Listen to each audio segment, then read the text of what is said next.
کہ یہ جو دو پہلو ہیں، دعوت اللہ کا پہلو جس میں اللہ تبارک و تعالیٰ کی توحید عبادت کی دعوت، نبی کریم صلی اللہ علیہ وسلم کی توحید، نبی کریم صلی اللہ علیہ وسلم کی سنت صحیحہ کی دعوت، اور اس کی ضد یعنی شرک باللہ سے امت کو آزاد کرنا اور اس کی مذمت بیان کرنا، اور مشرکین کو اللہ تبارک و تعالیٰ کی نظر میں کیا دیکھا گیا ہے، اللہ کے کلام کی آیتوں میں، نبی کریم صلی اللہ علیہ وسلم کی سنتوں میں، ساری باتیں ہمیں بنیادی طور پر یہ آپ کے سامنے پیش کرنی۔ ایک پہلو تو یہ ہے، دوسرا پہلو یہ ہے کہ ظاہر ہے کہ نیکی کے اعتبار سے، خیر کے اعتبار سے، اجر و ثواب کے اعتبار سے یہ دوسرا پہلو خدمت خلق والا بھی شریعت اسلامیہ کے اندر بیان کیا گیا، اس کی فضیلت بیان کی گئی، اس پر بہت سارے اجر و ثواب کا وعدہ بھی کیا گیا۔ تو اب مسئلہ یہ ہے کہ دونوں خیر ہے، اللہ تبارک و تعالیٰ کی دین کی دعوت، اللہ کی توحید کی دعوت، شرک کی مذمت، نبی کریم صلی اللہ علیہ وسلم کی سنت صحیحہ کی دعوت، اور بدعات، خرافات، ہوائے نفس، میرے بھائیوں، اور جتنے بھی طرق ہیں، جتنے بھی راستے ہیں سنت سے ہٹے ہوئے، ان تمام راستوں سے امت کو آگاہ کرنے کا جو مشن ہے، یہ بہت بڑی فضیلت کا کام ہے اور یہ بہت بنیادی کام ہے۔ اب ہماری اور آپ کی جو زندگی ہے، ہمارا اور آپ کا جو ملک ہے، وطن ہے، یا وطن عزیز سے باہر، ہندوستان سے باہر، دنیا کے گوشے گوشے میں، مختلف خطوں میں جو دعوت اللہ کے اور خدمت خلق کے سلسلے میں جو بے اعتدالی پائی جاتی ہے، جو اس کے اندر افراط تفرید کا سلسلہ چلتا ہے، اس حوالے سے سلف کا منہج کیا ہے؟ میرے بھائیوں، کیا آپ نہیں دیکھتے کہ کتنے ہمارے بھائی ہیں جو بہت زیادہ حوصلہ مند ہوتے ہیں، بہت زیادہ جذباتی ہوتے ہیں ان مسائل میں جو مسائل خدمت خلق سے تعلق رکھتے ہیں۔ ابھی کورونا کے حالات 2-3 سال پہلے گزرے ہیں، اس وقت آپ نے دیکھا ہوگا کہ کوئی طبقہ ایسا نہیں تھا انسانوں کا، رنگ اور نسل اور مذہب اور ملت اور قوم کی تفریق سے آزاد ہو کر کے جس نے خدمت خلق میں حصہ نہ لیا ہو۔ میرے بھائیوں، مسلمانوں نے بھی بڑھ چڑھ کر کے خدمت خلق میں حصہ لیا، اور جماعت اہل حدیث نے بھی کوئی کسر نہیں چھوڑی، اپنی ذمہ داری کو ادا کیا۔ میرے بھائیوں، کوئی بھی جماعت رہی ہو، کوئی بھی خطہ رہا ہو، کسی بھی علاقے کی یونٹ رہی ہو، کوئی کمی اور کسر نہیں چھوڑی جماعت نے، یہ ہم نے آپ نے دیکھا ہے۔ لیکن مسئلہ یہ ہے سمجھنے کا کہ آخر ان دونوں میں پہل کس میں کرنا ہے، ان دونوں میں اولیت کس کی ہے؟ اصل کام دونوں فضیلت کا کام ہے، لیکن فضیلت میں برتری کس کو حاصل ہے؟ اہمیت کے اعتبار سے اور انجام کار کے اعتبار سے کیا زیادہ اولا ہے، کیا بڑا مشن ہے، اور کس کا درجہ ثانوی ہے، کس کا درجہ یا کس کی حیثیت دوسری ہے؟ میرے بھائیوں، یہ اصل میں بنیادی نقطہ ہے جس کے سلسلے میں مجھے آپ کے سامنے چند باتیں کرنی ہے۔ تو اصل میں آپ کے سامنے یہ بات عرض کرنا چاہتا ہوں میرے بھائیوں، میرے بزرگوں، کہ دیکھیے، اللہ تبارک و تعالیٰ کی توحید کی دعوت اگر اس شخص کو نہ دی گئی یا ان لوگوں کو نہ دی گئی جو اللہ کی توحید کے سے بھی محروم ہیں، جن کے عقیدے میں شرک ہے، جو قبروں مزاروں پر جانے والے ہیں، جو اللہ تبارک و تعالیٰ کی الوہیت کے اندر نہ جانے کتنی غیر اللہ کو، میرے بھائیوں، جانداروں کو، بے جانوں کو شریک کرنے والے ہیں، یہ لوگ عقیدے اور ایمان، صحیح عقیدے اور ایمان سے محروم ہیں اور اس کے بھوکے ہیں، اور یہی لوگ پیٹ کے بھی بھوکے ہیں۔ ان کے پیٹ میں غذا اور کھانے کی بھی ضرورت ہے، انہیں پانی کی بھی ضرورت ہے، ان کے جسموں پر صحیح کپڑے نہیں ہیں، انہیں کپڑوں کی بھی ضرورت ہے، ان کے سروں کے اوپر چھت نہیں ہے، انہیں گھر کی بھی ضرورت ہے۔ یقیناً دونوں طرح کی ضرورتیں ہیں، دونوں طرح کی بھوک ہے۔ ہمارا کام، جماعت اہل حدیث کا کام، اور ابھی آپ نے خطاب سنا ہے میرے بھائیوں، شیخ عبد الوہاب صاحب حافظہ اللہ نے یہ بات بار بار کہی کہ ساری آزمائشیں، ساری مصیبتیں، ساری قربانیاں جو ہمارے علماء نے دی، وہ جرم یہ تھا کہ وہ توحید کے دائی تھے، جرم یہ تھا کہ وہ میرے بھائیوں سنت کے دائی تھے، ان کا جرم یہ تھا قید و بند کی سزائیں، میرے بھائیوں کوڑوں کی مار اور جلا وطن کیا جانا، مار ڈالا جانا، جلا دیا جانا، اس طرح کی جتنی سزائیں آپ کو ملیں گی، آپ کو پڑھنے کو ملیں گی، ایک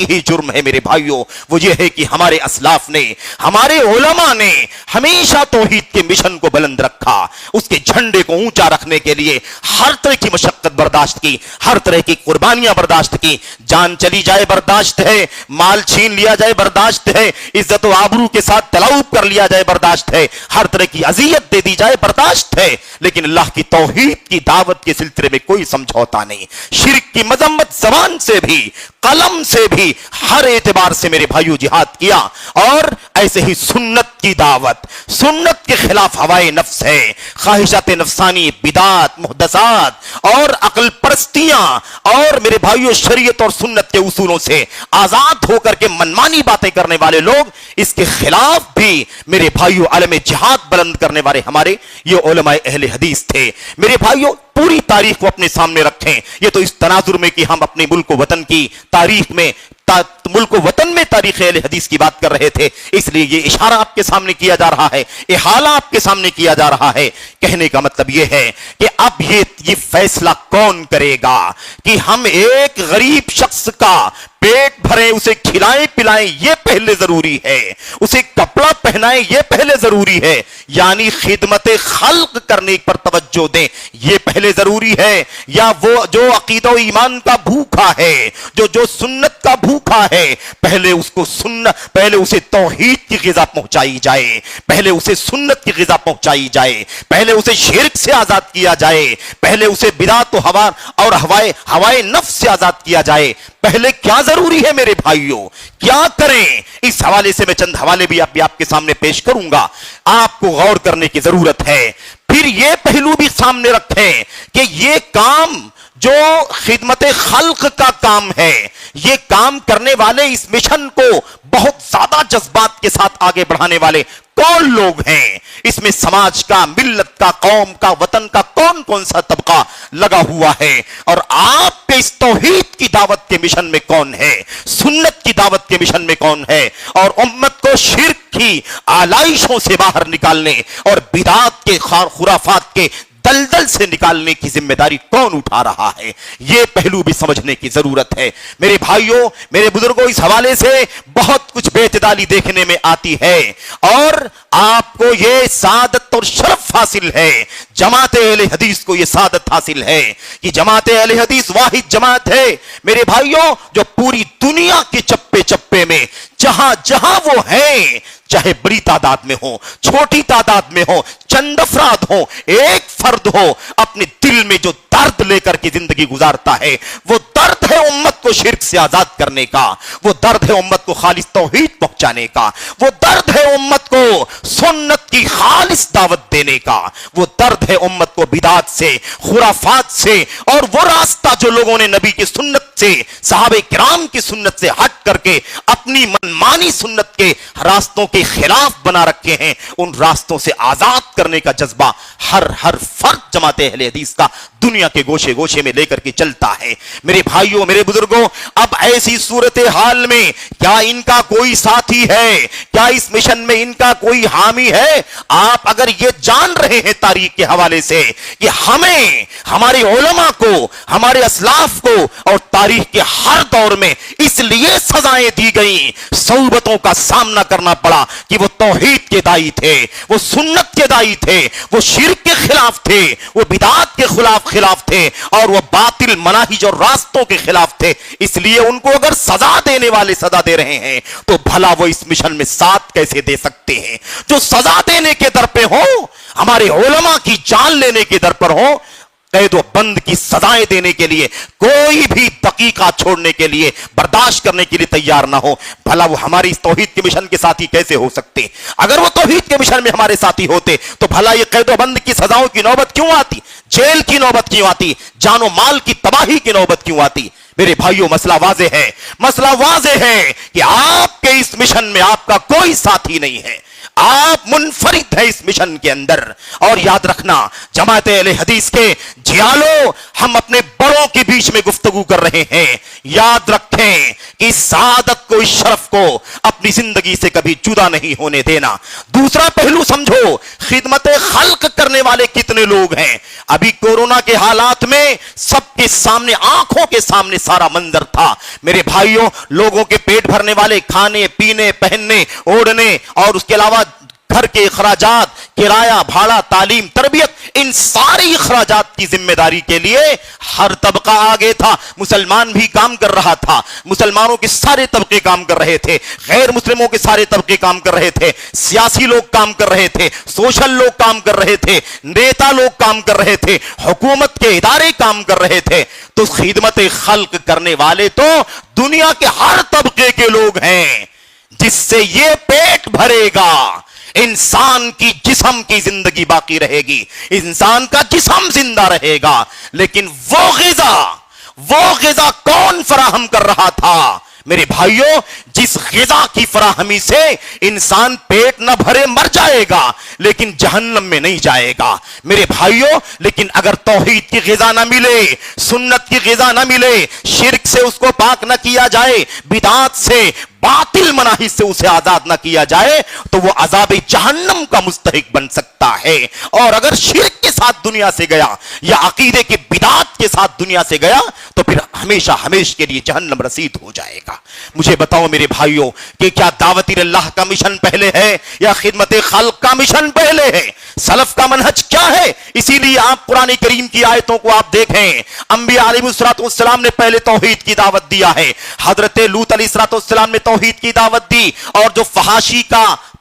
کا عمل اور جرم قوم میں چلتا تھا اس سے بعد میں روکا. میرے بھائیو، حضرت شعیب علیہ السلام نے قوم کو پہلے توحید کی دعوت دی، شرک سے آزاد کرنے کا کام کیا. قوم ناپ تول میں کمی کرتی تھی، ڈانڈیاں مارتی تھی، کاروبار میں خیانت کرتی تھی. اس جرم سے جو کبیرہ ہے لیکن شرک سے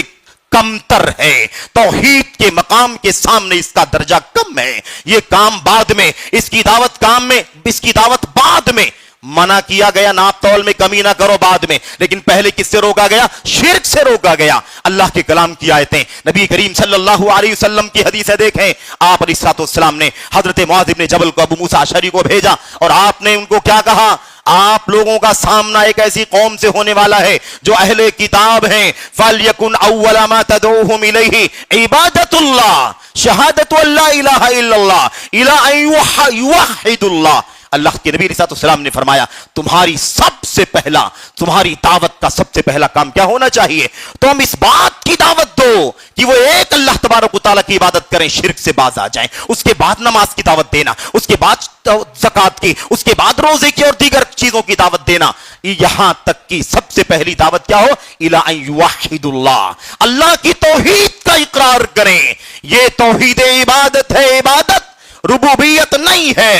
میرے بھائیوں. پہلے الوہیت ہے، ربوبیت اس کے بعد اسماء و صفات اس کے بعد. یاد رہے یہ ساری آیتیں اور حدیث نبی کریم صلی اللہ علیہ وسلم کی ہمارے سامنے ہیں. اور موضوع چونکہ واقعی بہت لمبا ہے اس لیے ساری بات تو نہیں کر سکتے. آئیے میں اس کو ذرا اصولی طور پر 2-4 منٹ جو بچے ہیں میں اصولی طور پر آپ کے سامنے بیان کروں کہ آخر خدمت خلق پہلے ہے یا خدمت خلق کو ترجیح دینا ہے یا دعوت اللہ کے مشن کو سب سے پہلے لے کر کے چلنا ہے. اور دعوت اللہ میں اللہ کی توحید کی دعوت، الوہیت کی دعوت، شرک کے خلاف زمان و قلم سے جہاد میرے بھائیوں، سنت صحیحہ کی دعوت، بدعات اور محدثات اور ہوائے نفس کے خلاف زبان اور قلم سے جہاد. کون سا کام پہلے ہے؟ کیا ہے سلف صالحین کا منہج؟ اللہ تبارک و تعالیٰ قرآن کریم میں فرماتا ہے اجعلتم، غور سے اس آیت کریمہ کو سننا، اجعلتم سقایت الحاج وعمارت المسجد الحرام کمن آمن باللہ والیوم الآخر وجاہد فی سبیل اللہ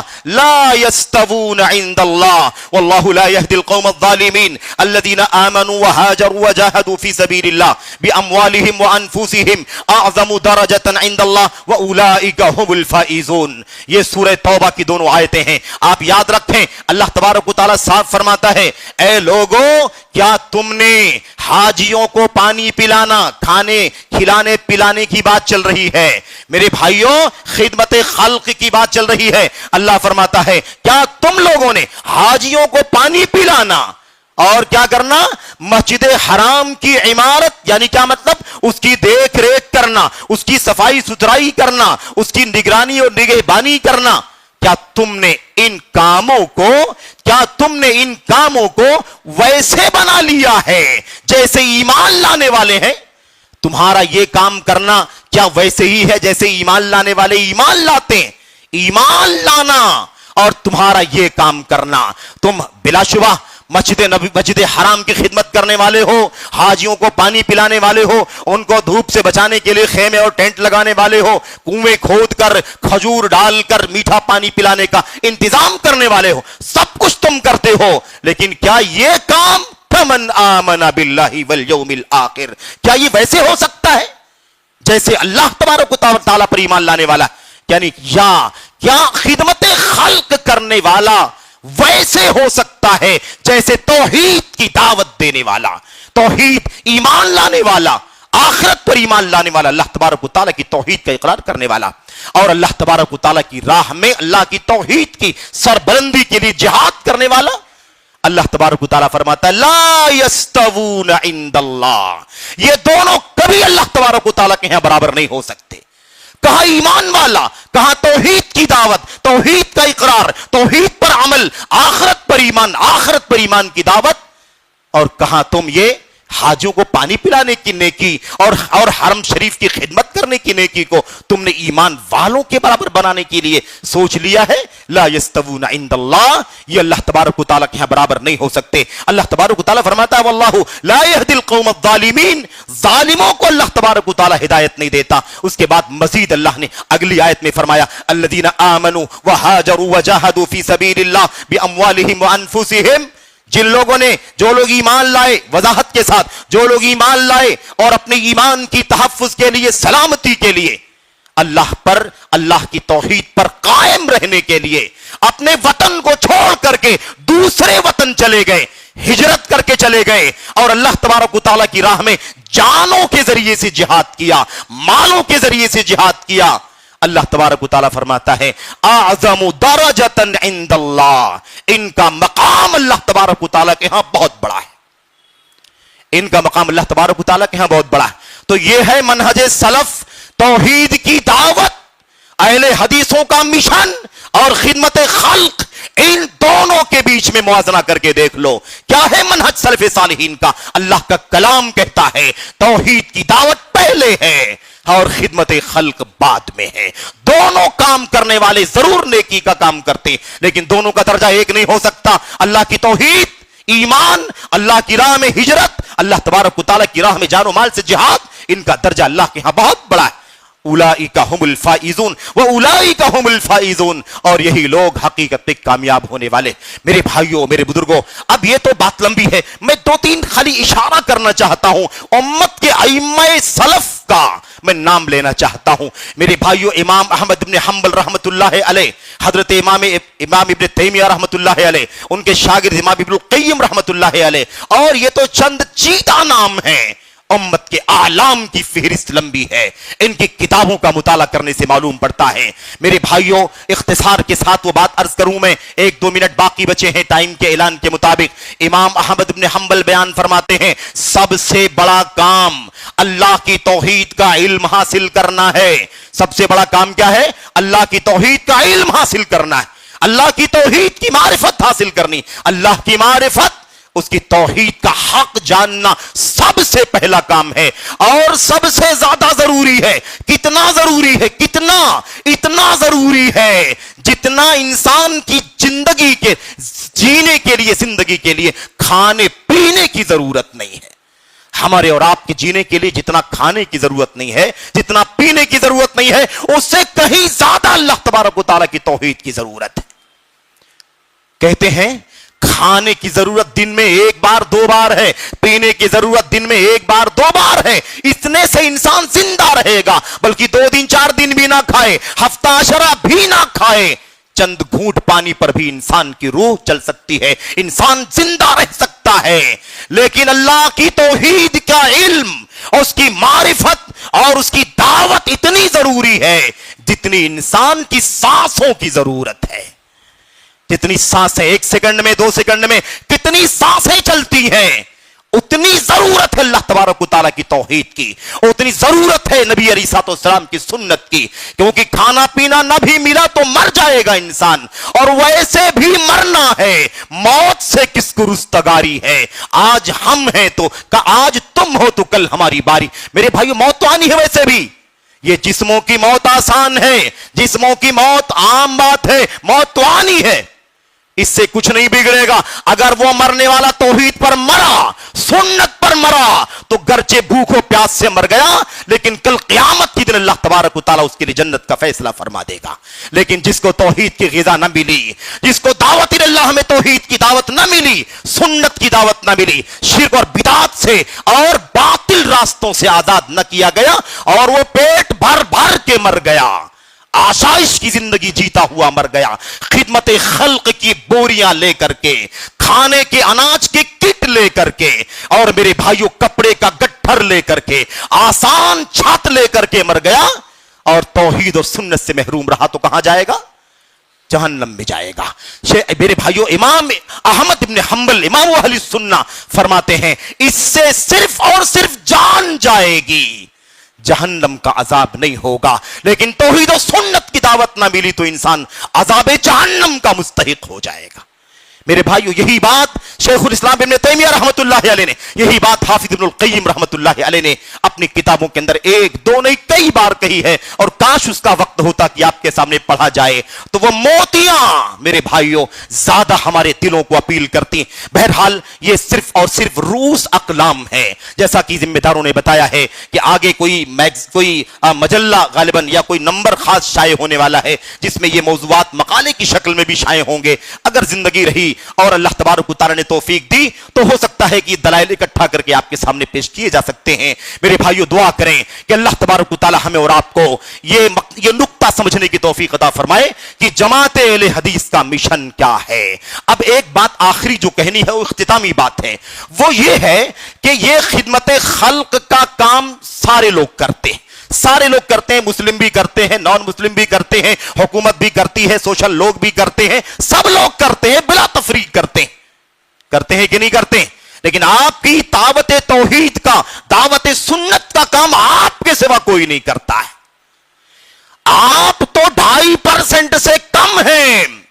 ان لوگوں کے سروے کے مطابق جو صبح و شام ہمارے خلاف باتیں کرتے ہیں. تو 2.5% آپ لوگ ہیں, اور 2.5% کی تعداد میں رہنے کے بعد اگر آپ اپنی انرجی خدمت خلق میں لگا دیں گے, 10 لاکھ 20 لاکھ 50 لاکھ کروڑوں روپے اگر آپ کپڑا پہنانے اور اناج کے کٹ بانٹنے, کمبل تقسیم کرنے, بک نوٹ بک تقسیم کرنے اور گھر کے بھاڑے بھرنے میں اگر آپ لگا دیں گے تو آپ اصل مشن پر کیا خرچ کریں گے جو کوئی نہیں کرتا آپ کے سوا. اور یہ خدمت خلق کا ایک بہت بنیادی مسئلہ یہ بھی ہے میرے بھائیوں کہ دنیا کی کوئی بھی حکومت ہو, دنیا کی کوئی بھی حکومت ہو, بحیثیت حکومت وہ اپنی رعایا کے کھانے پینے, ان کی معیشت, ان کا کاروبار, ان کا روزگار, ان کا میرے بھائیوں ان کی جاب کی عام طور پر ذمہ دار ہوتی ہے. اسی لیے تو الیکشن کے ٹائم پر شور مچتا ہے کہ نہیں مچتا ہے, اتنے لوگ بے روزگار ہیں, اتنے نوجوان بے روزگار ہیں, اتنے لوگوں کے پاس کوئی وغیرہ. تو میرے بھائیوں اب سوال یہ ہے کہ جو اصل کام حکومت کا ہے, حکومتوں کا ہے اور سارے لوگ بھی کرتے ہیں, ہم اس مشن میں اپنی چھوٹی سی طاقت کو, 2.5% کی طاقت کو اگر ہم نے جھونک دیا اس کے اندر ساری سرگرمی, یا ہم متاثر ہو گئے کہ سماج کے اندر اتنی ساری مسجدوں کی کیا ضرورت ہے, اتنے سارے دینی اداروں کی کیا ضرورت ہے, گلی گلی میں مسجد ہے, محلے محلے میں مسجد ہے, کتنی مسجد بناؤ گے, ہو گئی مسجدیں بہت زیادہ, اب تم کو ہاسپٹل قائم کرنے کی ضرورت ہے.